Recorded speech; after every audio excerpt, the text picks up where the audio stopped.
Good morning, students. Today we are going to see Class 7, Unit 3 poem Your Space. So, this poem has written by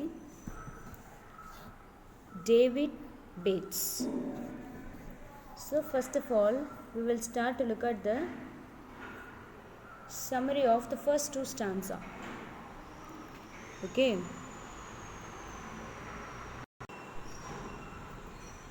The poet David Bates says that we should speak gently as it is easy to control people by love rather than by fear. So poet David Bates என்ன சொல்கிறாங்க அப்படின்னா ஜென்டலாக பேசணும். we should have to speak gently. So யாருக்கிட்ட பேசுகிறதா இருந்தாலும் ஜென்டலாக பேசணும், ரொம்ப speak சாஃப்டாக பேசணும். why? because it is easy to control people by love. அன்புனால் ஒரு மனுஷங்களை கண்ட்ரோல் பண்ணிடலாம் ரேதர் தென் பை ஃபியர். பயத்தினால ஒருத்தவங்களுக்கு பயத்தை காட்டி அவங்கள கண்ட்ரோல் பண்ணுறதுக்கு பதிலாக அன்புனால நம்ம அவங்கள கட்டுப்படுத்தி வைக்கலாம் அப்படின்றத வந்துட்டு the poet explains in the first stanza. The good deeds we do are spoil by the rough words we speak. So நம்ம மேலே வந்து ஒரு நல்ல ஒரு அபிப்பிராயம்னு சொல்லுவாங்க இல்லையா. ஸோ நம்மளை பற்றி ஒருத்தவங்க வந்து நல்லா நினச்சிருப்பாங்க. But in case at any situation, ஏதாவது ஒரு சுச்சுவேஷனில் வந்து if we use the rough words which is the harsh words, நம்ம ஹார்ஷ் வேர்ட்ஸ் நம்ம யூஸ் பண்ணிட்டோம் அப்படின்னா என்ன ஆகும்? அந்த இடத்துல we do spoil our character. நம்மளை பற்றின அந்த மதிப்பே வந்து என்ன ஆகிடும்? குறைஞ்சிரும் இல்லையா. ஸோ அதுக்காக தான் வந்து we should have to speak ஜென்டிலாக பேசணும் வித் அ சாஃப்ட் அண்ட் ரொம்ப கான்ஷியஸாக பேசணும். Rough words we speak. Now we'll see the poem lines. Speak gently, it's better far to rule by love than fear. ஜென்டிலாக பேசுங்க. It is better for, எது வந்து பெட்டராக இருக்குது அப்படின்னா லவ், அன்பு. ஓகேவா? அன்பில் வந்து ஒருத்தவங்களை கண்ட்ரோல் பண்ணிடலாம் ரேதர் தென் பை ஃபியர். நம்மளை வந்து பயத்தை காட்டி ஒருத்தவங்களை கண்ட்ரோல் பண்ணுறத விட நம்ம அன்பை காட்டி ஒருத்தவங்களை வந்து கண்ட்ரோல் பண்ணலாம்.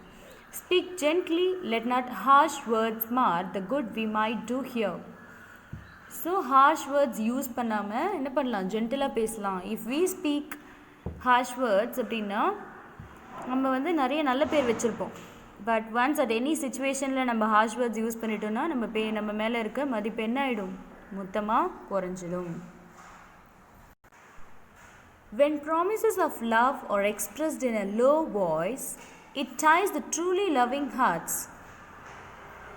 என்ன சொல்கிறாங்க? when promises of love are expressed in a low voice, நம்ம சொல்கிறத வந்து ஒரு மாதிரி தன்மையாக in a low voiceல சொன்னோம் அப்படின்னா அப்போ வந்து என்ன ஆகுனா it binds a true love. அவங்க வந்து நமக்கு நல்லது சொல்கிறாங்க அப்படின்னு சொல்லிட்டு கேட்காதவங்களுக்கு கூட என்ன பண்ணணும்? கேட்கணும். அவங்க லோ வாய்ஸில் சொன்னோன்னா ஒருத்தவங்க மதிக்காதவங்க கூட மதிக்கணும் அப்படின்னு நினைப்பாங்க. Friendship grows deeper through the kind words that flow. Friendship வந்து இன்னும் ரொம்ப டீப்பாக போகும் through the kind words we flow. நம்ம கொடுக்குற அந்த கைண்ட் வேர்ட்ஸ், அந்த அன்பான வார்த்தைகளில் ஃப்ரெண்ட்ஷிப் இன்னும் டீப்பராக க்ரோ ஆகும். The language of affection is kindness. அஃபெக்ஷனோட லாங்குவேஜே என்ன? பாசத்தோட லாங்குவேஜே என்ன அப்படின்னா இட்ஸ் கைண்ட்னஸ் தான், அன்பு காட்டுறது மட்டும்தான். We must speak gently to gain the love of lot of little children's.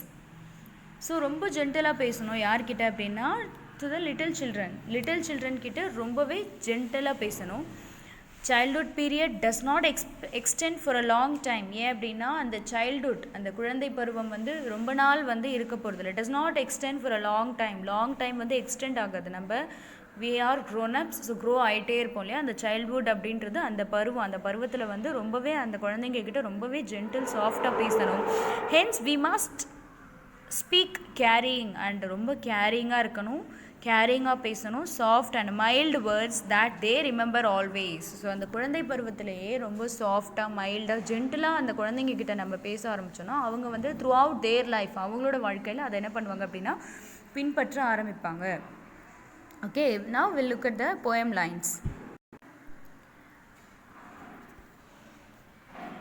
Speak gently, love doth whisper low, the vows that true heart binds. So in a low வாய்ஸில் நம்ம சொன்னோம் அப்படின்னா என்ன ஆகும்னு சொல்கிறாங்க, ட்ரூ ஹார்ட் பைண்ட்ஸ். ஸோ ஒருத்தருக்கு ஒருத்தர் வந்து ஈஸியாக கனெக்ட் ஆகி we will fall in love with each other. And gently friendship accents flow, affection voices kind. So ஃப்ரெண்ட்ஷிப்போட அந்த ஆக்சன்ஸ், அந்த எம்ஃபசைஸ் என்ன அப்படின்னா இட்ஸ் affection. ஓகேவா? It's a deeper love. Deep love இருக்கணும்னா விச் இஸ் கால்ட் கைண்ட்னஸ் இருக்கணும்,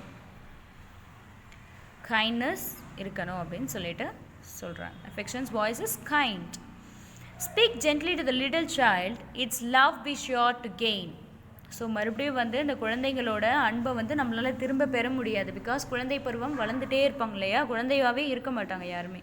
so அவங்கக்கிட்ட ரொம்பவே ஜென்டலாக பேசணும். Teach it in actions soft and mild, it may not long remind. So எப்படி பேசணும்னு சொல்கிறாங்க, குழந்தைங்கக்கிட்ட சாஃப்டாகவும் மைல்டாகவும் வித் ரெஸ்பெக்டாகவும் அண்ட் லோ வாய்ஸ்லேயும் பேசணும். ஏன்னா குழந்தை பருவம் நிலைக்க போகிறது கிடையாது. It will extend the life. And அப்போ தான் வந்து அவங்க என்ன பண்ணுவாங்க, அவங்க லைஃப்பில் ஃபர்தராக அதை கண்டினியூ பண்ணுவாங்க அப்படின்னு சொல்லிட்டு the poet says. And the next stanza, speak gently to the young, for they will have enough to bear, pass through this life as best they may, tea is full of anxious care. சொல்லுவாங்க, speak gently to the young ones. So adults கிட்ட எப்படி பேசணும்னு சொல்கிறாங்க, like young once கிட்ட, young once இல்லை, எங்கே இருக்கவங்க கிட்ட எப்படி பேசணும்னு சொல்கிறாங்க, ரொம்ப ஜென்டலாக பேசணும். ஏன்னா because already they may have so many problems. So நிறைய ப்ராப்ளம்ஸ் ஃபேஸ் பண்ணிகிட்ருக்காங்க. Pass through this life as best they may.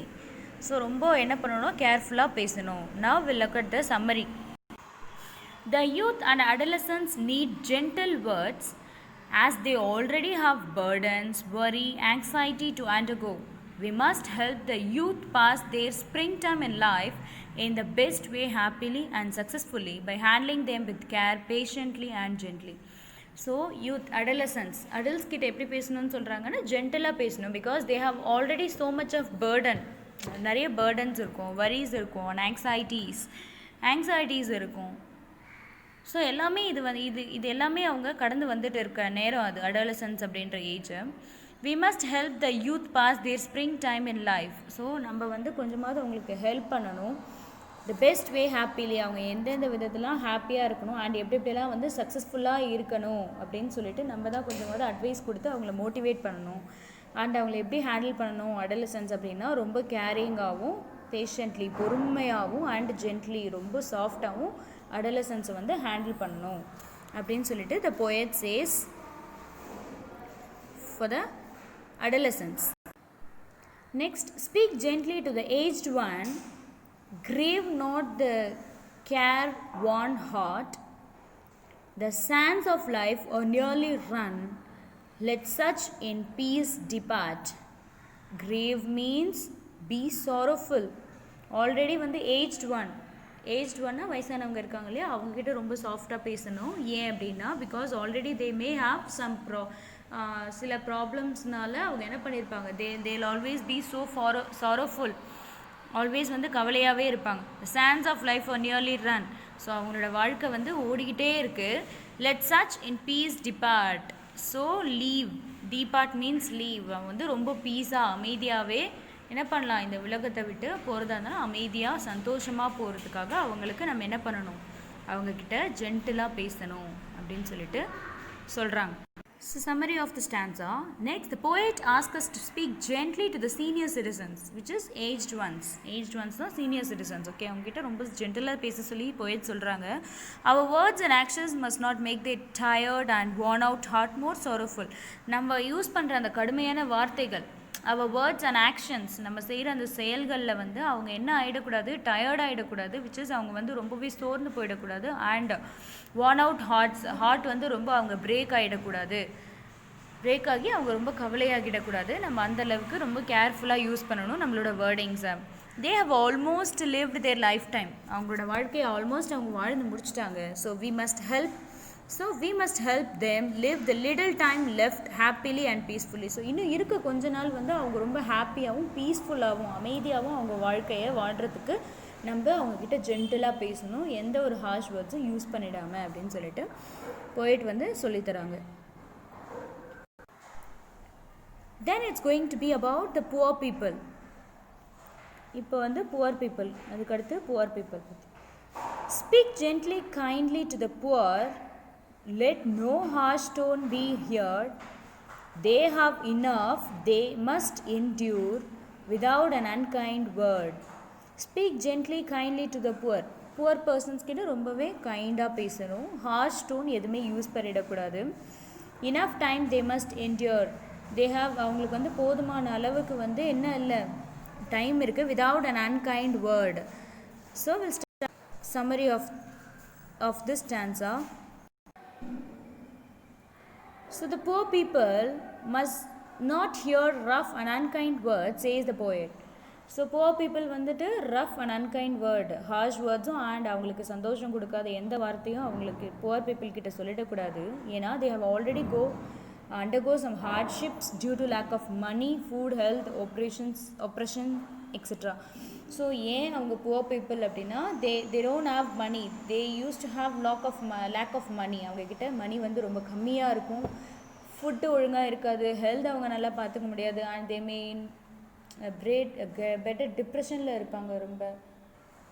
So அதனால் வந்து அவங்கக்கிட்ட அவங்களுக்கு மனசை காயப்படுத்தக்கூடிய எந்த வார்த்தையும் அவங்கக்கிட்ட பேசக்கூடாது, ரொம்ப சாஃப்டாக ஜென்டலாக பேசணும் புவர் பீப்புள் கிட்ட அப்படின்னு சொல்லிட்டு போயட் சொல்கிறாங்க.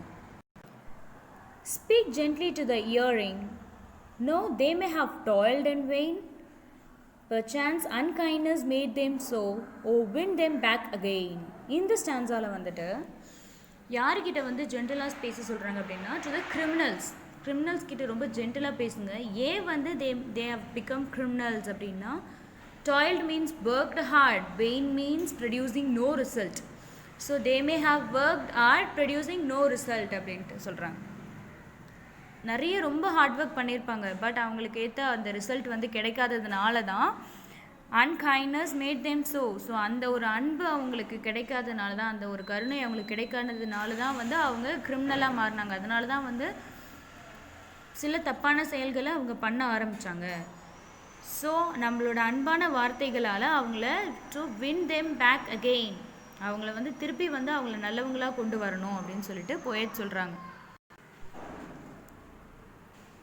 So we must use kind words to the criminals, prisoners and those who have committed mistakes in their lives to win them back and make them good. They could have become bad due to the unkindness shown towards them.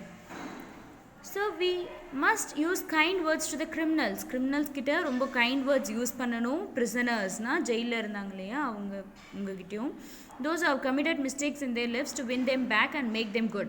So அவங்க என்னதான் இருந்தாலும் வாழ்க்கையில் என்ன பண்ணிட்டாங்க, தப்பு பண்ணிட்டு தான் வந்து பிரிசன் போயிட்டு அந்த கிரிமினலாக மாறியிருக்காங்க. பட் அவங்கள வந்து நம்மளோட அன்பான வார்த்தைகளால் என்ன பண்ணணும், to win them back to be good.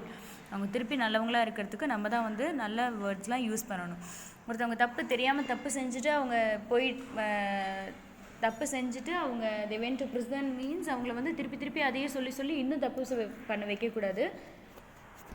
Kind வேர்ட்ஸில் பேசி அவங்கள வந்து வின் பண்ணணும், to win them back again.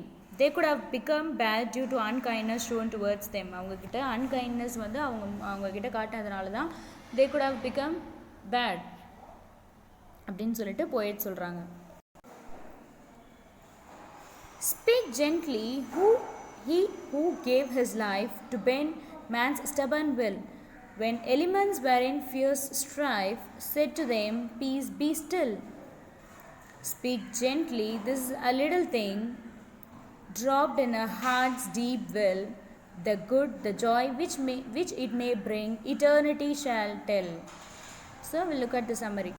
Finally, the poet speaks about God. கடவுளை பற்றி பேசுகிறாங்க.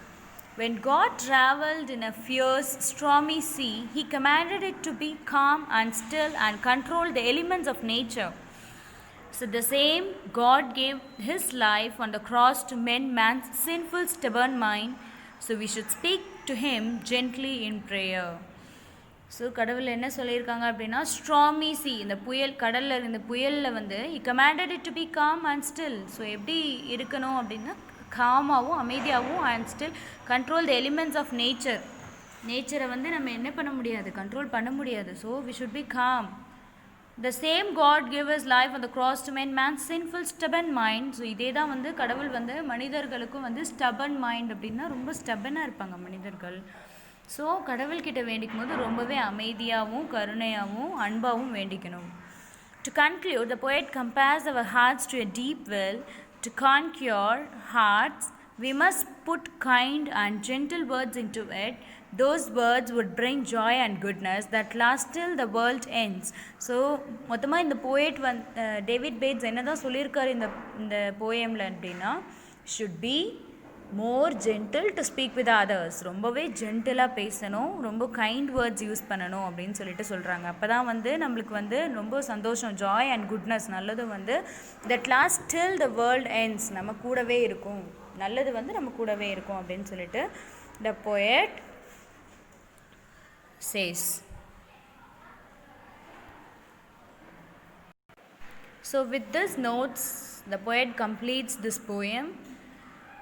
Thank you guys. I hope you all understand this poem. Thank you.